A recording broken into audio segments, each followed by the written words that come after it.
Good morning everyone, কেমন আছো তোমরা সবাই? আশা করি সবাই খুব ভালো আছো, আমিও খুব ভালো আছি। তো আজকে হচ্ছে শুক্রবার আর এখন বাজে সকাল 8:30 মতো। আর এখন আমার কাছে চলে এসছে টিউশন পড়তে। আজকে আমার পরপর অনেকগুলোই ব্যাচ আছে, এটা হচ্ছে প্রথম ব্যাচ, এখনও 2টো ব্যাচ আছে। তো চলো পড়িয়ে নিই, তারপর কথা হচ্ছে। এখন বাজে 11:30 মতো আর টিউশন পড়ানো আমার হয়ে গেছে। টিউশন পড়ানোর পর আমার খুব জোরে খিদে পেয়ে গেছিলো।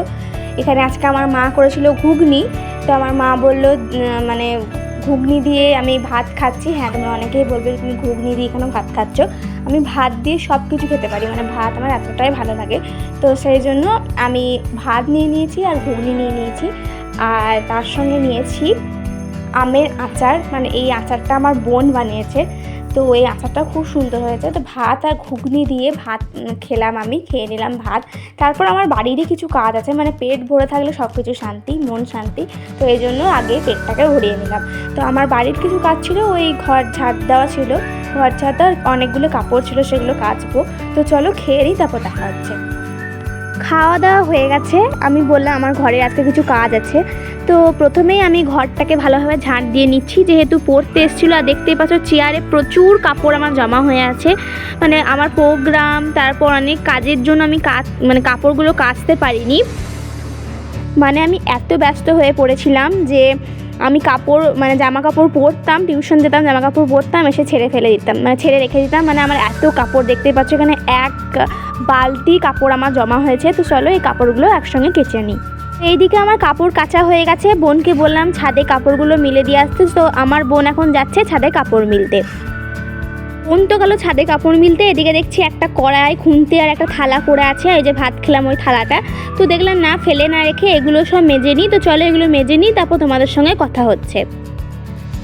তো সমস্ত কাজ করে চান টান করে এখন আমি বসে গেছি পড়তে, একটু পড়াশোনা করতে বসলাম, যেহেতু সামনেই আমাদের এক্সাম, মানে এইচএস এক্সাম চলে আসছে। এখন বাজে দুপুর ওই 2:30 মতো। তো আজকে আমাদের খুবই সিম্পল মেনু, ডিমের ঝোল আর ভাত। আমার বোন করেছে, আমি বোনকে বললাম বেশি কিছু করার দরকার নেই, আমার শরীরটা একটু খারাপ লাগছিলো, ওই জন্য ডিমের ঝোল আর ভাত আমার বোন বানিয়েছে। তো চলো এবার লাঞ্চটা করে নিই, অনেক দেরি হয়ে গেছে, মানে পড়ছিলাম এর জন্য অনেক দেরি হয়ে গেছিলো। তো চলো তাড়াতাড়ি লাঞ্চ করে নিই, বিকেলে আমার টিউশন যেতে হবে, টিউশন আছে, তো ওই জন্য তাড়াতাড়ি লাঞ্চ কমপ্লিট করে একটু রেস্ট নেবো। তোমাদের তো আমি দুপুরেই বললাম আমার টিউশন ছিল। তো ঘুম থেকে উঠে দেখছি প্রচুর ঝড় বৃষ্টি শুরু হয়ে গেছে, মানে বৃষ্টি হচ্ছে, দেখতেই পাচ্ছ। তো আমার মা বললো আজকে আর টিউশন পড়তে যেতে হবে না। তো আজকে আর টিউশন পড়তে গেলাম না, বাড়িতেই থাকলাম। তো চলো একদম সন্ধেবেলা দেখা হচ্ছে। এখন বাজে সন্ধে 7:30 মতো, আর এখন আমি বসে গেছি পড়াশুনো করতে। তো চলো একদম পড়াশুনো করে নিই, তারপর রাতে তোমাদের সঙ্গে কথা হচ্ছে। এখন বাজে 9:30 মতো, আর এখন আমি ভাবলাম একটু স্কিন কেয়ার করি।